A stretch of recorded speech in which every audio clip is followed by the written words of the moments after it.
Hello friend, welcome to Bajirao Reddy institute. Today analysis के आज के में हम 11 अक्टूबर 2024 के दो प्रमुख समाचारों पर चर्चा करेंगे, जिसमें से पहली समाचार है, ये एक दिन पुराना न्यूज़ है, लेकिन न्यूज़ पुराने से नहीं मतलब होता है, क्योंकि कल रतन टाटा जी थे तो थोड़ा सा न्यूज़ की संख्या उसको समर्पित हो गई थी।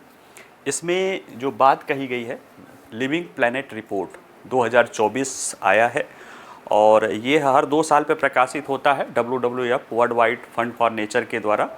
इसमें जो बात कही गई है वह है कि विलुप्त की कगार पे है प्रकृति, नेचर डिसअपियरिंग। और इसमें रिपोर्ट में बताया गया है कि पिछले 50 वर्षों में दुनिया की जो जीव जंतु हैं वह 73% से ज़्यादा समाप्त हो गए हैं और कहीं न कहीं इससे नेचर के समाप्त होने का खतरा हो गया है। और इसमें कई सारे बातें बताई गई हैं, कई सारे टिपिंग पॉइंट, यानी वो ऐसे स्थान, टिपिंग पॉइंट वो होता है कि जहाँ पे जाने पर चीज़ें वापस नहीं आ पाती है।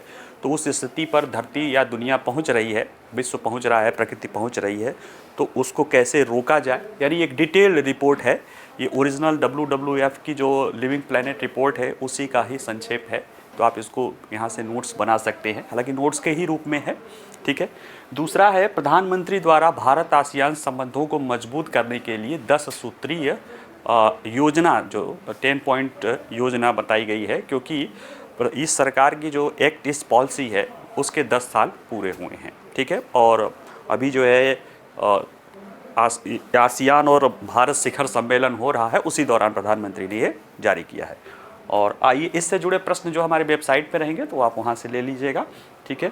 आइए ज़रा देखते हैं, रिपोर्ट है लिविंग प्लैनेट रिपोर्ट 2024। देखिए माचिस की तीली जल रही है, उसकी कवर फोटो है जो रिपोर्ट की, और ये बता रहा है कि कैसे दुनिया जल रही है, समाप्त हो रही है। और रिपोर्ट क्या है, विलुप्त की कगार पर प्रकृति, जो नेचर है वो डिसअपियर हो रही है, वो विलुप्त हो रही है। क्यों विलुप्त हो रही है? क्योंकि ये रिपोर्ट कह रही है कि पिछले 50 वर्षों में अनुभव किया गया कि दुनिया की 73% आबादी, 73% से ज़्यादा जो जीव जंतु हैं वो विलुप्त हो गए हैं। और अगर कुछ चीज़ें ऐसी हो रही हैं कि अगर उन्हें रोका नहीं गया, कुछ 5 टिपिंग पॉइंट ऐसे हैं जिन्हें रोका नहीं गया, तो दुनिया फिर समाप्ति के ही कगार पे चली जा सकती है। हालांकि ये कहा है कि अभी देर नहीं हुई है, सुधार हो सकता है, उसको लेकर कई सारे उपाय बताए हैं। कारणों में जो सबसे प्रमुख बड़ा बताया गया है वो खाद्य प्रणाली या जो खाद्यान्न उत्पादन है उसको सबसे बड़ा जिम्मेदार इसके लिए माना जा रहा है। और भी कारण है, जैसे कि संसाधनों को ज़्यादा दोहन, बीमारियाँ, बाहरी जो है प्रजातियाँ, ये सारी चीज़ें तो है ही हैं, जलवायु परिवर्तन और वो, लेकिन जो खाद्यान्न है वो महत्वपूर्ण भूमिका है। और इस रिपोर्ट में भारत के लिए एक अच्छी बात कही गई है कि भारत का जो खाद्य पैटर्न है, भोजन करने की जो प्रणाली है, वह दुनिया के लिए सबसे सुरक्षित है, क्योंकि एक इसने थ्रेशोल्ड बताया है कि जिस तरह से भारत अपना खाद्यान्न जो है उपयोग करता है, भारत में जो फूड पैटर्न है लोगों का, अगर उस तरह से पूरी दुनिया अपना ले तो 2050 तक हमें 0.8 जो है 0.85 पृथ्वी की ज़रूरत पड़ेगी, यानी जितने हमारी पृथ्वी के रिसोर्सेज है वो उसके लिए सक्षम है। लेकिन अगर अमेरिका का अपना ले, जिस तरह से अमेरिका का फूड पैटर्न है, ऐसे पूरी दुनिया के लोग उसी फूड पैटर्न को अपना लें तो 2050 तक 5.5 पृथ्वी भी कम, यानी 5.5 पृथ्वी, यानी 5.55, 5 पृथ्वी के संसाधनों से भी काम नहीं चलेगा, 5.5 चाहिए। तो देखा जाए तो ये हमारे लिए एक महत्व की बात है। हालांकि कुछ चुनौतियां भी हमारे लिए भी हैं, उसको हम एक एक करके रिपोर्ट में देखते हैं। देखिए, परिचय के रूप में देखा जाए तो विश्व प्लैनेट रिपोर्ट का प्रकाशन WWF इसको बोला जाता है, इसका नाम है world wide fund for nature. इसके द्वारा हर 2 साल में लिविंग प्लैनेट रिपोर्ट प्रकाशित किया जाता है, जो वैश्विक जैव विविधता और ग्रह यानी अर्थ के स्वास्थ्य और उससे रुझानों पर ये एक आधिकारिक आंकड़ा देता है। इसमें जो है, इस विश्व प्लैनेट रिपोर्ट की जो मुख्य बात है उसमें कहा गया है कि पिछले 50 वर्षों में निगरानी की गई वन्यजीव आबादी का औसत आकार 73% तक कम हो गया है, यानी किसी 50 सालों में वन्यजीव की आबादी 73% घटी है। और देखा जाए तो जैव विविधता मानव जीवन को बनाए रखने और हमारे समाजों के लिए आधार प्रदान करती है, लेकिन जितने भी इंडिकेटर देखे जा रहे हैं, लिविंग प्लैनेट इंडेक्स के जितने भी इंडिकेटर हैं, उन सब में गिरावट देखी गई है। अब ये देखते हैं कि इसके जो कुछ मुख्य चिंताजनक पहलू या कुछ छोटी छोटी बातें, फिर बाद में डिटेल में भी है तो भले छोटी छोटी बातें देखें। तो देखिए कि जो सबसे ज़्यादा गिरावट आई है वह ताजे जल की उसमें आई है, ठीक है। यानी ताजे जल के फ्रेश वाटर में रहने वाले जो जीव जंतु हैं उनकी आबादी में सबसे ज़्यादा गिरावट आई है, 85% तक ये गिर गया है।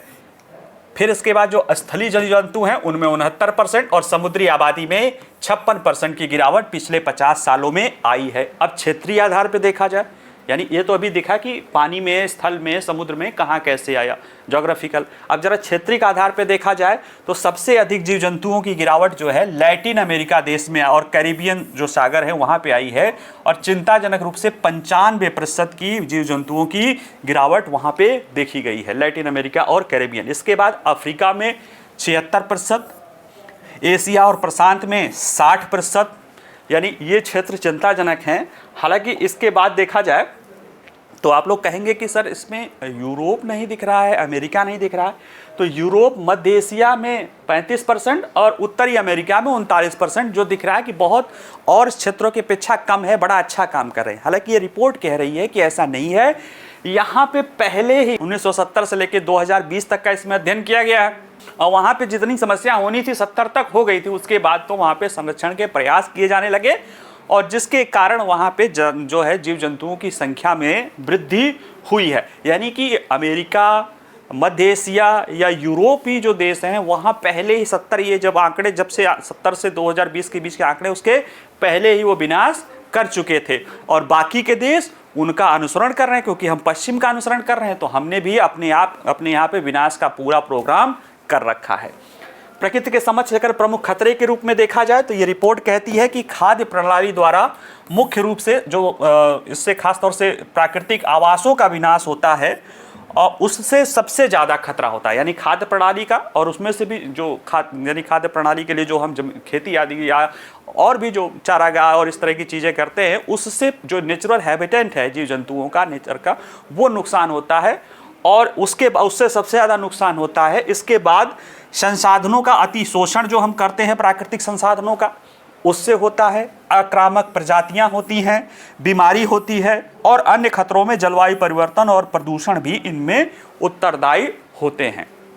इस रिपोर्ट में 5 ऐसे टिपिंग पॉइंट क्या होता है, अगर हम जरा सा इसको पहले रिपोर्ट को ही देख लेंगे। 5 महत्वपूर्ण टिपिंग पॉइंट जैसे कहा जाता है ना कि ये अब कोई चीज़ यहाँ से छोड़ी जाएगी तो यहाँ तक जाएगी तो फिर वापस आ जाएगी, ठीक है, यहाँ से छोड़ी जाएगी वापस आ जाएगी। लेकिन अगर ये इसको क्रॉस कर गई तो फिर ये वापस नहीं आ सकती है। इसे ही बोला जाता है टिपिंग पॉइंट, कि जिसके बाद यानी जिसके आगे निकल जाने के बाद फिर वापस परिवर्तन नहीं होता है। ऐसे 5 टिपिंग पॉइंट दुनिया के समक्ष ये रिपोर्ट बता रही कि सामने हैं, जिसके कारण मानवता और पृथ्वी की जीवन सहायक प्रणाली और समाज सबको खतरा हो सकता है। इन 5 टिपिंग पॉइंट के बारे में देखें तो सबसे पहला है अमेजन के सूखते वर्षावन। अमेजन के वर्षावनों को कहा जाता है कि दुनिया के फेफड़े हैं, है ना। वैसे तो वर्षावनों को कहा जाता है, और अमेजन का वर्षावन तो खैर चर्चा का ही है, लेकिन वो भी सूख रहे हैं। इस रिपोर्ट में कहा गया है कि वनों की कटाई और अन्य कारणों से उष्णकटिबंधीय वर्षावनों की में जो है वो अनुपयुक्त या वो कम होते जा रहे हैं।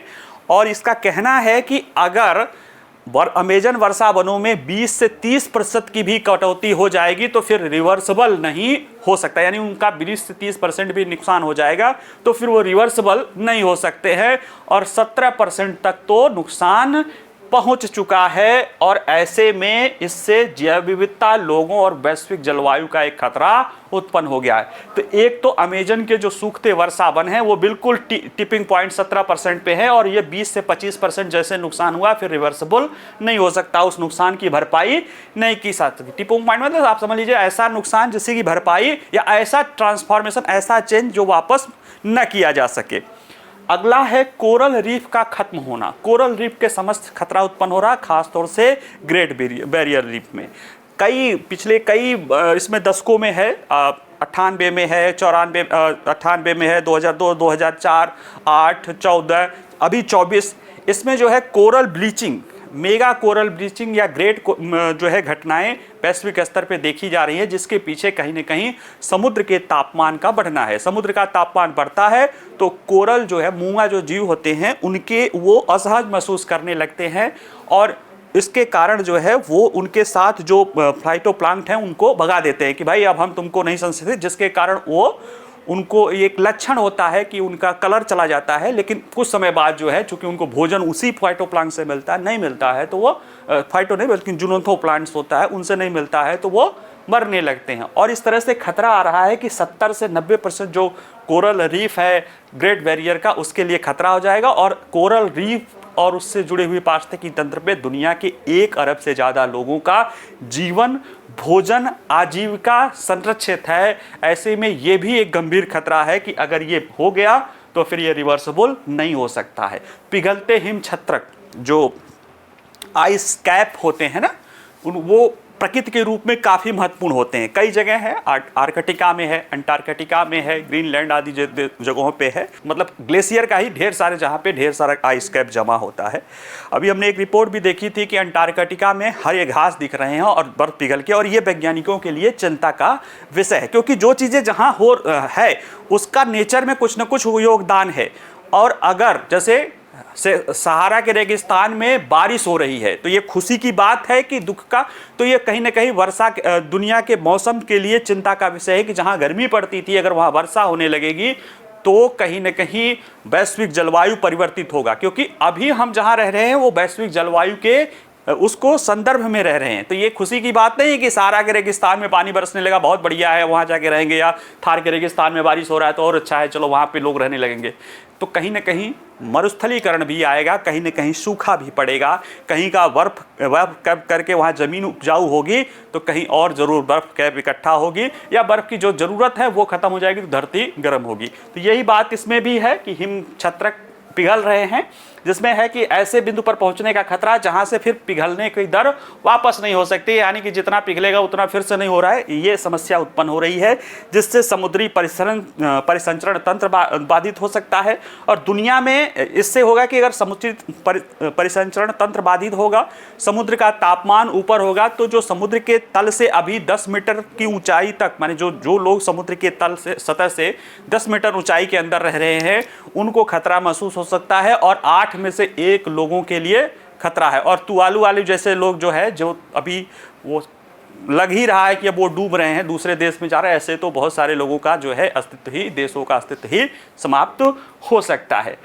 अगर देखा जाए तो अंटार्कटिक महासागरीय परिसंचरण जो है, अटलांटिक महासागर का जो धाराएं चलती है, परिसंचरण चलता है, उसमें भी दिक्कत आ रही है। खास तौर से उपध्रुवी गायरी, एक सीधी धाराएं जो पृथ्वी के अंदर, समुद्र के अंदर चलती है, इससे वहाँ की समुद्री पारिस्थितिकी तंत्र नष्ट हो जाएगा और इनसे महासागर धाराओं में व्यवधान आएगा। वैश्विक तापमान में भी समस्या आएगी मौसम पैटर्न में, और खास तौर से यूरोप और अमेरिका में गर्मियाँ पड़ेंगी तो और ज़्यादा पड़ेगा, सर्दियाँ पड़ेंगी तो और गहरी पड़ेगी, और इससे कहीं ना कहीं वहाँ के जनजीवन को जो है नुकसान पहुँचेगा। साथ ही साथ एक और टिपिंग पॉइंट है परमाफ्रॉस्ट का पिघलना। परमाफ्रॉस्ट ऐसी पिघली हुई जमी हुई मिट्टी है जिसमें बर्फ मिट्टी है जिसमें बहुत समय से जो है कह सकते हो कि आप कार्बनिक पदार्थ उसके अंदर पड़े हुए हैं। अब अगर वो पिघलता है तो वो निश्चित रूप से उसमें सड़न होगी और उसमें ग्रीन हाउस गैस निकलेंगे, और वो कहीं ना कहीं वायुमंडल में जो ग्रीन हाउस गैसों की सांद्रता है उसको बढ़ा सकता है। तो ये कुछ 5 जो है टिपिंग पॉइंट बताए हैं जो कहीं ना कहीं दुनिया के समक्ष एक गंभीर खतरे के रूप में है। तो अब अगला इन्होंने बताया है कि क्या प्रकृति का बहाल करने के लिए हमें किन परिवर्तनों की आवश्यकता है। तो रिपोर्ट एक अच्छी बात कह रही है कि प्रकृति के बहाल करने के लिए अभी बहुत देर नहीं हुई है, यानी अभी चिंता की विषय नहीं कि हम बहुत देर हुई है, कि हम बस वो अभी टिपिंग पॉइंट पे हैं, अभी उसके आगे नहीं पहुंचे हैं। अगर हमने इसको, अगर हमें कुछ साहसिक और बड़े समाधान अगर हमने पूरा कर लिया, जिसको नीचे आगे इन्होंने बताया है कि अगर कर लिया तो हम इससे बच सकते हैं। देखिए ये कह रहे हैं कि वैश्विक स्तर पर प्रकृति में भयावह गिरावट के बावजूद संरक्षण प्रयासों के परिणाम स्वरूप कई प्रजातियों की आबादी स्थिर हो गई है या बढ़ गई। जैसे बाघ को ले ले, हमारे यहाँ अभी कुछ दिन पहले हमने भारतीय जंगली गधों के बारे में बताया था, 350 से संख्या आज 7,000 हो गई। ऐसे अगर मानवीय प्रयासों से ये चीज़ें बढ़ी हैं, लेकिन ये छिटपुट सफलताएँ हैं और इसमें बहुत धीमा चल रहा है, हमें और ज़्यादा काम करने की ज़रूरत है। और ख़ास तौर से ये कहा गया है कि संरक्षण के ऐसे प्रयास जो लोगों की ज़रूरतों को ध्यान पे नहीं रखेंगी वो संभव नहीं हो पाएगी। इसलिए मैं बार बार जब भी सस्टेनेबल डेवलपमेंट की बात आती है तो मैं ये भी कहता हूँ कि लोगों की ज़रूरतों को भी ध्यान में रख के जो नीतियाँ बनाई जाती हैं पर्यावरण के प्रति, वही सस्टेनेबल हो सकती है। क्योंकि इसके सिवा अगर आप बनाएंगे, लोगों की ज़रूरतों का ध्यान नहीं रखेंगे, तो मानो तो खुद खाद्य श्रृंखला में सबसे ऊपर है, वो अपने अस्तित्व को बचाने के लिए कुछ भी कर सकता है। इसलिए उसको भी हमें ध्यान में रखना पड़ेगा। और साथ में इसमें अभूतपूर्व संरक्षण प्रयासों की ज़रूरत है जो प्रकृति के हानि के संकट को पैमाने के उस जितने पैमाने पर उसका संकट हो रहा है उस पैमाने पर पूरा कर सके। इसके लिए खाद्यान्न चूंकि सबसे ज़्यादा नुकसान कर रहा है, तो खाद्य के क्षेत्र में, भोजन के क्षेत्र में परिवर्तन की आवश्यकता है, ऊर्जा के क्षेत्र में और वित्तीय प्रणालियों के क्षेत्र में भी परिवर्तन की आवश्यकता है। साथ ही में इसमें कुछ और काम करना है कि ज़्यादा से ज़्यादा क्षेत्रों को हमें संरक्षित रखना है। तो देखिए, अधिक संरक्षित क्षेत्र की आवश्यकता है। पृथ्वी की भूमि का 16% और महासागरों का 8% हिस्सा अभी जो है वर्तमान में संरक्षित क्षेत्र के रूप में है।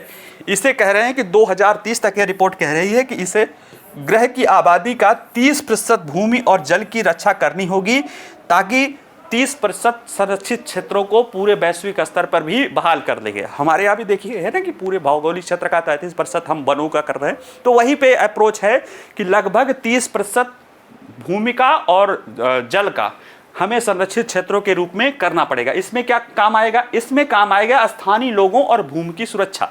इंडिजीनियस जो लोग हैं और जो भूमि है वो सुरक्षित उसके द्वारा जो है कर सकते हैं। तो देखिए, स्थानीय लोग और स्थानीय समुदायों के अधिकारों का समर्थन करना, उन्हें मान्यता देना बड़े पैमाने पर जैव विविधता को संरक्षित करने में मददगार हो सकता है। क्योंकि जो स्थानीय लोग या इंडिजीनियस पीपुल और जो क्षेत्र है वो 1/4 हिस्से को कवर करती है वैश्विक भूमि क्षेत्र का, और उसमें से अधिकांश संरक्षित क्षेत्र उसी क्षेत्रों में है। यही अप्रोच भारत सरकार ने भी बाद में 2005-7 के बाद ये अपनाना शुरू कर दिया है कि इंडिजीनियस पीपुल के संरक्षण करोगे तो वो खुद ब खुद जो है जंगलों और उसका संरक्षण करने में सक्षम हो जाएंगे। यही बात ये भी कह रहा है।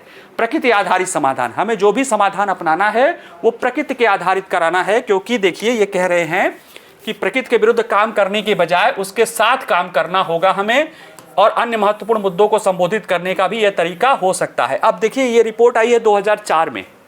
भारत सरकार ने एक मिशन लाइफ जो है, ये एक छोटा है एक बड़ा है, लाइफ स्टाइल फॉर इन्वायरमेंट के लिए जीवन पद्धति, जो हमारी जीवन पद्धति कैसे होनी चाहिए इन्वायरमेंट के लिए। यही बात ये भी कह रहा है कि हमें प्रकृति आधारित समाधान करना पड़ेगा। और ये कह रहे हैं कि जंगलों, आर्द्र भूमियों और तटीय आवासों को बहाल करने से कार्बन उत्सर्जन को अवशोषित, यानी ये सब कार्बन सिंक है, जिससे जो समुदाय और जलवायु परिवर्तन का, समुदाय को तो लाभ मिलेगा, जो जलवायु परिवर्तन का है उस पर भी अनुकूल प्रभाव पड़ेगा।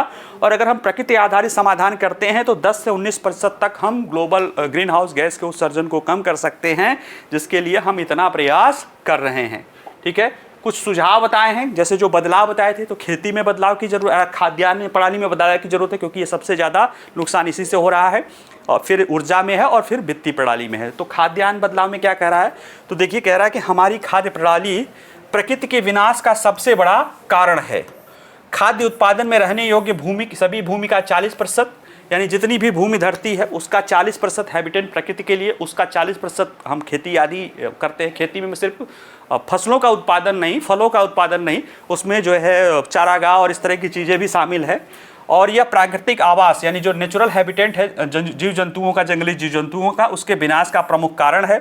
जल के उपयोग का 70% हिस्सा हम उपयोग कर लेते हैं। ग्रीन हाउस गैस में 1/4 योगदान भी के लिए जो है हमारी खाद्य उत्पादन प्रणाली या खेती जरूरी है। और इतना नुकसान के बावजूद मिलता क्या है? क्या भाई, ये देखो, खाद्य सुरक्षा के लिए जरूरी है, लेकिन क्या ये खाद्य सुरक्षा उत्पन्न कर पा रही है? नहीं कर पा रही है। ये जरूरी पोषण नहीं दे पा रही है।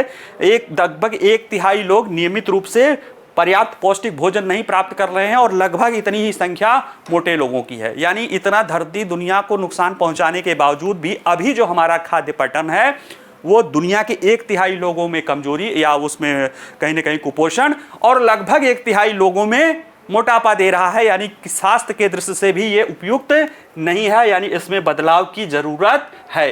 तो इसके लिए क्या करना पड़ेगा? प्रकृति अनुकूल खाद्य उत्पादन करना पड़ेगा। प्रकृति को पनपने, जो प्राकृतिक खेती और इस तरह की बात करते हैं ना, वही नेचुरल फार्मिंग जो है वो इसको अपनाने की ये बात इसमें कर रहा है कि प्रकृति को पनपने देने के साथ सभी के लिए पर्याप्त भोजन उपलब्ध कराना संभव हो सकता है।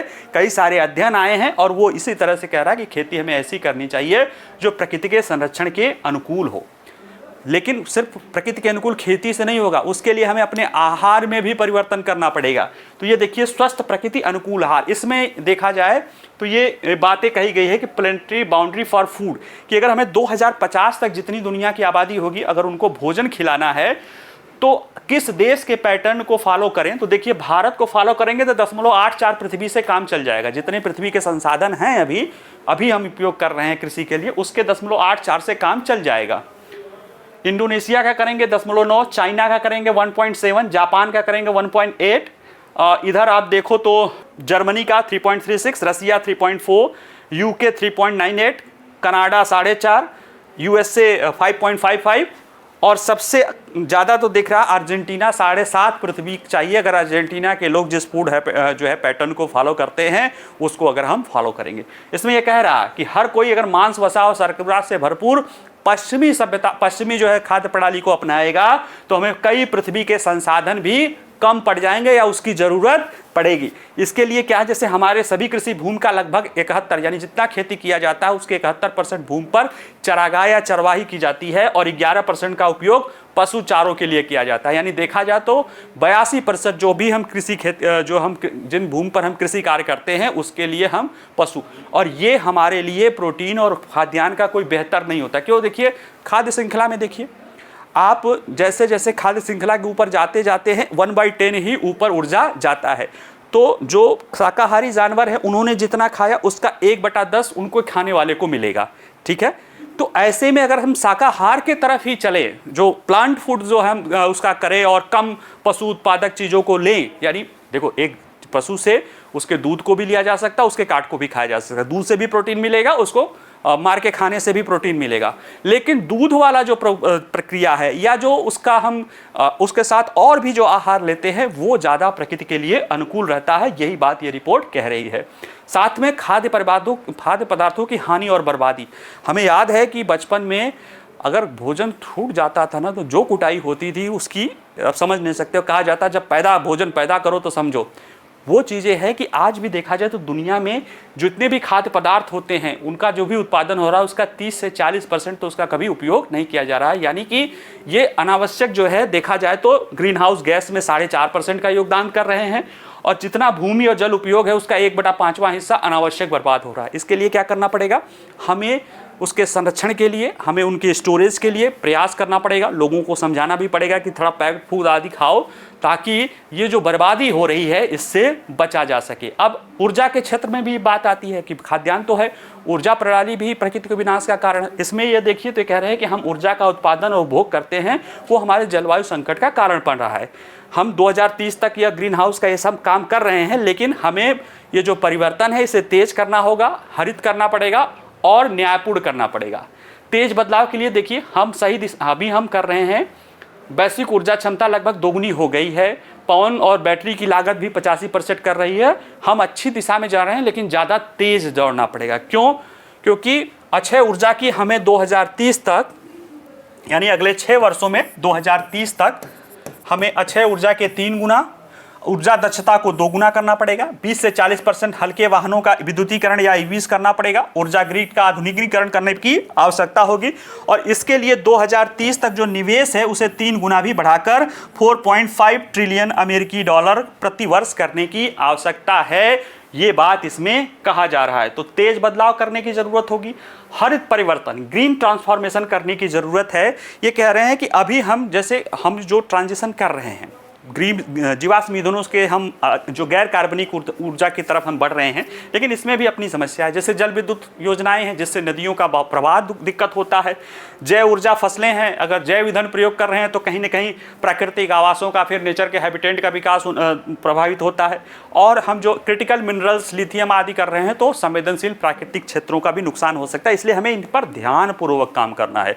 यूँ ही नहीं कि एक को सुधारने के चक्कर में दूसरा हम बिगाड़ने चलें। साथ ही में एक न्यायपूर्ण परिवर्तन करना पड़ेगा ऊर्जा संचरण। ये रिपोर्ट कह रही है कि दुनिया के पास 70-77 करोड़ लोग ऐसे हैं जिनके पास अभी भी बिजली नहीं है, और 3 अरब से ज़्यादा ऐसे लोग हैं जो अपने भोजन को पकाने के लिए केरोसिन, लकड़ी और ऐसे ही कोयला, लकड़ी और बायोमास का उपयोग कर रहे हैं। तो ऐसे में हमें इनका भी ध्यान रखना पड़ेगा, क्योंकि ये जो लकड़ी, बायोमास इस चीज़ को जलाते हैं, इसका उपयोग इनकी जीवन की उपलब्धता को घटाती है, और ख़ास तौर से इसमें भी महिलाओं और बच्चों को सबसे ज़्यादा नुकसान उठाना पड़ता है। तो हमें ऐसा ट्रांजिशन करना है जो ये न्यायपूर्ण हो, इस बात का भी इसमें कहा गया है। होगा कैसे? यानी इसके लिए जो वित्तीय प्रणाली की ज़रूरत है वो भी कह रहे हैं कि इसमें भी बदलाव की ज़रूरत है। ये रिपोर्ट कह रही है कि वैश्विक स्तर पे, यानी वैश्विक सकल घरेलू उत्पाद अभी अनुमानित है $58 ट्रिलियन। $58 ट्रिलियन ओवरऑल पूरी दुनिया का वैश्विक उत्पादन होता है। इसमें से आधा, यानी नहीं, टोटल का $58 ट्रिलियन या डॉलर प्रकृति और उसके द्वारा प्रदान की जाने वाली सेवाओं पर जो है ये निर्भर करता है। फिर भी हमारी मौजूदा आर्थिक प्रणाली प्रकृति को लगभग शून्य महत्व देती है। क्यों? क्योंकि ये रिपोर्ट कह रही है कि $7 ट्रिलियन का हम योगदान उन क्षेत्रों में खर्च कर रहे हैं जो प्रकृति का नुकसान कर रहा है। तो प्रकृति को संरक्षित करने वाले क्षेत्रों में क्या कर रहे हैं वो देखा जाए तो मात्र $200 अरब है वार्षिक रूप से। तो ये रिपोर्ट कह रही है कि इसको बढ़ा के हमें बढ़ाने की जरूरत है, ये अप्रोच बदलने की जरूरत है। कैसे बदलेगा? इसके लिए 2 काम। प्रकृति में निवेश करना पड़ेगा कि हमें निवेश ऐसे जगह पे करें जो प्रकृति को संरक्षण में करे, प्रकृति को साथ लेके चले। उसके लिए क्या है? प्रकृति और वित्त को जोड़ना पड़ेगा। हमारी वित्तीय प्रणाली या जो फाइनेंशियल सिस्टम है या बैंकिंग सिस्टम है, इससे जुड़ी अर्थव्यवस्था, कार्यशील पारिस्थितिकी तंत्र, जैव विविधता, जल और स्थिर जलवायु के बिना जीवित नहीं रह सकती है। ऐसे में बैंकिंग और वित्तीय संस्थाओं को प्रकृति और जलवायु के मूल्य को ध्यान में रखना चाहिए, और जो निर्णय ले रहे हैं उनमें यह ध्यान रखना पड़ेगा वित्तीय प्रणाली का कि वो प्रकृति को बढ़ावा देने वाले जो कार्य हैं उनको वित्त पोषित करें, क्योंकि यही हमारे भविष्य के लिए जरूरी है। तो ठीक है, ये पूरी रिपोर्ट हो गई है। आइए जरा सा समझते हैं प्रधानमंत्री द्वारा भारत आसियान संबंधों को मजबूत करने को लेकर 10 सूत्री कार्यक्रम। प्रधानमंत्री जी 10 अक्टूबर को वियंटियन में थे। लाओस PDR जो करके है उसकी राजधानी है, वहाँ पे आसियान का शिखर सम्मेलन हो रहा था। उसी दौरान भारत आसियान का भी शिखर सम्मेलन हुआ है। उसमें प्रधानमंत्री ने अपने एक्ट ईस्ट पॉलिसी के 10 साल पूरे होने पर वो उसमें 10 सूत्री कार्यक्रम बताया है, तो उसको हम समझने की कोशिश करेंगे कई सारा है। और दूसरा हम ये जानने की कोशिश करेंगे कि भारत आसियान का संबंध क्यों महत्वपूर्ण है, और ख़ास तौर से चीन के बढ़ते प्रभाव के संदर्भ में, जब दुनिया और ख़ास तौर से उस क्षेत्र में चीन का बढ़ता प्रभाव पड़ा उस दौरान क्यों महत्वपूर्ण है, और अंतिम रूप से आसियान के बारे में समझने की कोशिश करते हैं। देखिए, प्रधानमंत्री 10 अक्टूबर को लाओस एक छोटा सा देश है, दक्षिण आसियान देश, उसकी राजधानी है वियंतियन या वियंतियाने। उसमें 21वीं आसियान भारत शिखर सम्मेलन में 10 सूत्री योजना का इन्होंने घोषणा किया और कहा कि दुनिया के कई हिस्सों में संघर्ष और तनाव के समय भारत और आसियान के बीच संवाद और सहयोग जो है अत्यंत महत्वपूर्ण है। प्रधानमंत्री कह रहे हैं कि दुनिया के कई हिस्सों में संघर्ष और तनाव है, ऐसे में भारत और आसियान देशों के साथ सहयोग होना बहुत ज़रूरी है और महत्वपूर्ण है। देखिए, कह रहे हैं कि हम पड़ोसी हैं, हम ग्लोबल साउथ के देश हैं और दुनिया में तेज़ी से बढ़ता हुआ क्षेत्र हैं। आसियान भी तेज़ी से बढ़ रहा है और भारत भी, और ये भी महत्वपूर्ण है कि हम शांतिप्रिय राष्ट्र हैं। ऐसे में एक दूसरे की हम राष्ट्रीय अखंडता और संप्रभुता का भी सम्मान करते हैं। अब इन परिस्थितियों में प्रधानमंत्री कह रहे हैं कि उनका मानना है और दुनिया का भी मानना है कि 21वीं सदी एशिया की है, तो एशिया की है तो आसियान देशों की भी है, भारत की भी है। और ऐसे में जो दुनिया में संघर्ष और तनाव हो रहा है, खासतौर से दक्षिणी चीन सागर के, उसमें भारत और आसियान देशों का संपर्क होना बहुत ही महत्वपूर्ण है और जो है क्या करना है, जरूरी है। क्या 10 सूत्री बात क्या किए हैं, तो देखिए इसमें ये जो एक्ट ईस्ट पॉलिसी का सरकार ने, पहले लुक ईस्ट पॉलिसी थी, बाद में उसको एक्ट ईस्ट में बदला गया, जिसके तहत जो है साउथ एशियंस कंट्रीज या दक्षिण पूर्व एशियाई देश या आसियान कंट्री के साथ भारत के संबंधों को मजबूत बनाने की बात की गई थी। उसके 10 साल पूरे होने पर जो है ये बात कही गई है, यानी 2025 में 10 साल पूरा होगा, तो उसी के लिए प्रधानमंत्री ने लिया है। इसमें पहले एक है, देखिए 2025 को आसियान भारत पर्यटन वर्ष के रूप में मनाया जाएगा, यूथ समिट, स्टार्टअप फेस्टिवल आदि आयोजित किया जाएगा। आसियान भारत विज्ञान और प्रौद्योगिकी विकास निधि के तहत आसियान और भारत में महिला वैज्ञानिकों को जो है आयोजन किया जाएगा। नालंदा विश्वविद्यालय में छात्रवृत्तियों की संख्या बढ़ाई जाएगी। भारत में कृषि विश्वविद्यालयों में भी जो है आसियान छात्रों के लिए नई छात्रवृत्तियों का प्रावधान किया जाएगा। 2025 तक आसियान भारत वस्त्र व्यापार समझौते की समीक्षा की जाएगी और इसे आगे बढ़ावा देने का काम किया जाएगा। आपदा प्रतिरोधात्मक क्षमता को बढ़ावा दिया जाने की बात की जाएगी और इसमें भारत $5 मिलियन का जो है ऋण राशि भी उपलब्ध कराएगा। स्वास्थ्य प्रतिरोधक क्षमता के निर्माण की दिशा में भी स्वास्थ्य मंत्रियों की एक नई बातचीत की या एक नया ट्रैक बात करने की जो है इसमें कही गई है। डिजिटल और साइबर लचीलापन मजबूत करने की दिशा में आसियान भारत साइबर नीति वार्ता के लिए भी बात की गई है। ग्रीन हाइड्रोजन पर कार्यशालाएं आयोजित करने की बात की गई है और जलवायु लचीलापन बनाने के लिए, जैसे भारत में प्रधानमंत्री का एक योजना है कि एक पेड़ माँ के लिए, उसी तरह की बात उन्होंने कहा कि आसियान में भी शामिल लोगों के लिए, आसियान देशों में भी, आसियान नेताओं को भी प्रधानमंत्री ने कहा कि इसे अपनाया जाए कि माँ के नाम एक पेड़ लगाया जाए। अगर हम देखें भारत आसियान के मध्य संबंधों की वस्तु स्थिति, अभी आसियान के बाद देखेंगे, वस्तु स्थिति देखा जाए तो आसियान जो है भारत की एक एक्ट ईस्ट पॉलिसी यानी पूर्व की ओर कार्य करो की नीति का केंद्र है, जो एशिया प्रशांत क्षेत्र में विस्तारित पड़ोस पर केंद्रित है। एशिया पैसिफिक, इंडो पैसिफिक क्षेत्र में हमारा जो एक्ट ईस्ट पॉलिसी है कि हम उसमें काम करेंगे, उसमें आसियान हमारा केंद्र बिंदु है। ये बात प्रधानमंत्री ने इसके पहले जब इंडोनेशिया के जकार्ता में सम्मेलन हुआ था 20वां 2023 में, तब उसमें प्रधानमंत्री ने कहा था। और जो भारत आसियान की संबंधों की बात करें तो जो 90 के दशक में शुरू हुई जो लुक ईस्ट पॉलिसी थी उस तक हुआ था। 90 के दशक में क्या हुआ था, यूएसएसआर का पतन हो गया था और एक तरह से देखा जाए तो एक महत्वपूर्ण सहयोगी के रूप में सोवियत संघ का भारत से दूरी हो गई थी और अमेरिका से तो हम पहले से ही दूर थे, चूंकि सोवियत संघ के करीब थे। ऐसे में भारत ने वैश्विक स्तर पर अपनी पहचान बनाने के लिए अपने पूर्व एशियन देशों के साथ अपने जुड़ाव को रखा। उसके पीछे एक वजह यह भी थी कि उनके अमेरिका के साथ पहले से अच्छे संबंध थे और इसके जब प्रधानमंत्री 2014 में आते हैं तो वो 2015 से अपने लुक ईस्ट नीति को एक्ट ईस्ट नीति के तहत कर देते हैं और उसमें भारत आसियान के संबंधों में राजनीतिक, रणनीतिक, सांस्कृतिक बहुत सारे पहलू आते हैं। उसके पहले ही 2010 में भारत आसियान के बीच एक मुक्त व्यापार समझौता हो चुका रहता है। प्रश्न है कि चीन जबकि उदय हो रहा है, ऐसे संदर्भ में भारत और आसियान का संबंध क्यों महत्वपूर्ण है।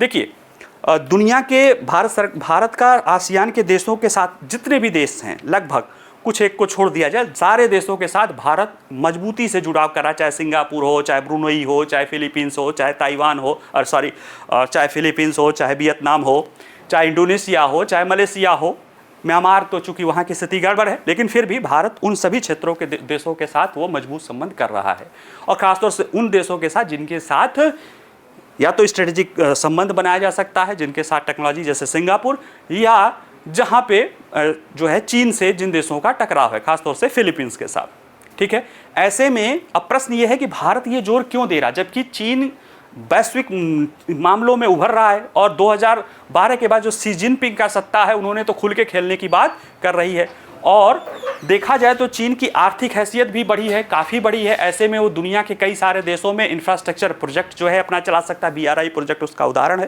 हालांकि वो फेल हो गया है।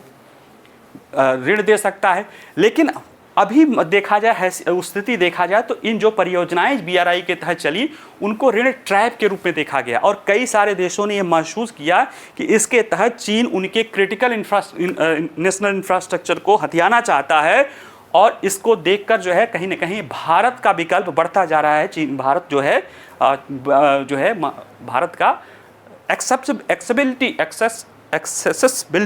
या उसको कह सकते हो कि भारत को अपनाए जाने की जो बात है वो बढ़ती जा रही है और इसमें भी अभी कोड में खाद का काम ये कर रहे हैं कि चीन जो है पूरे दक्षिणी चीन सागर पे अपना दावा 9 डैश लाइन के रूप में कर रहा है और उससे आसपास जुड़े हुए जो भी देश हैं, चाहे फिलीपींस है, चाहे वियतनाम है, इनके साथ जो है भारत के संबंध वो चूँकि चीन से टकराव हो रहा तो भारत वो विकल्प के रूप में देख रहा है। अमेरिका और चीन दोनों लोग, चीन अग्रेसिव कर रहा है तो उसके घेरने को लेकर अमेरिका इंडो पैसिफिक क्षेत्र में सैन्य गठबंधन बनाने की बात कर रहा है, जापान एशियाई नाटो की बात कर रहा है, लेकिन जबकि आसियान देश सैन्य किसी ग्रुप में शामिल होना नहीं चाहते हैं और भारत भी सैन्य दृष्टि से नहीं चाहता, इसलिए इन सब क्षेत्रों में भारत के लिए जो है महत्व बढ़ता जा रहा है। थोड़ा सा आसियान देशों के बारे में भी देख लें तो देखिए, दक्षिण पूर्व एशियाई का राष्ट्र कहा जाता है आसियान। इनकी स्थापना 8 अगस्त 1967 को हुई थी, बैंकॉक में, थाईलैंड में हुई थी और उस समय आसियान के संस्थापक सदस्य देश थे इंडोनेशिया, मलेशिया, फिलीपींस, सिंगापुर और थाईलैंड, और उन्होंने आसियान घोषणा पत्र किया था, यानी बैंकॉक घोषणा पत्र जारी किया था। उसके बाद इसमें इसकी संख्या बढ़ती गई। 7 जनवरी 84 को इसमें ब्रुनई दारुस्सलाम जुड़ा, जो अभी जहाँ के प्रधानमंत्री ने दौरा किया है। जुलाई में 95 में वियतनाम, 97 में लाओ पीडीआर, जिसकी यहाँ पे अभी इसका सम्मेलन हो रहा है, और म्यांमार जुड़ा था। 1999 में कंबोडिया जुड़ा था, और इसके बाद इनकी संख्या 10 हो गई है। और ये 10 एशियाई दक्षिण पूर्व एशियाई देशों का संगठन है, जो एक तरह से सामूहिक दृष्टि से काम करते हैं, चूँकि वो छोटे छोटे देश हैं और उनके बगल में चीन जो है काफ़ी बड़ा देश है। तो ऐसे में ये देश कहीं ना कहीं काफ़ी कुछ भारत का इनके बीच में कॉमन है। हालांकि वैश्विक सप्लाई चेन में चीन प्लस के विकल्प में कई सारे देशों का के साथ भारत का प्रतिस्पर्धा भी है, लेकिन प्रतिस्पर्धा होनी कोई बुरी बात नहीं है। हमारा उनके बीच कोई हितों का बहुत बड़ा टकराव नहीं है। ठीक है, तो चलिए आज के लिए इतना ही, बाकी मिलते हैं कल। इससे जुड़े प्रश्न आपको हमारे वेबसाइट पे मिल जाएंगे, जाके वहाँ देख लीजिएगा। इसमें महत्वपूर्ण दोनों ही न्यूज़ महत्वपूर्ण है, इसलिए 2 ही किया था। खासतौर से पहला तो पूरा वो रिपोर्ट ही है, लिविंग प्लेनेट रिपोर्ट 2024, तो उसको आप देख लीजिएगा। बाकी वीडियो पसंद आए तो लाइक करिए, शेयर करिए। नमस्कार, धन्यवाद।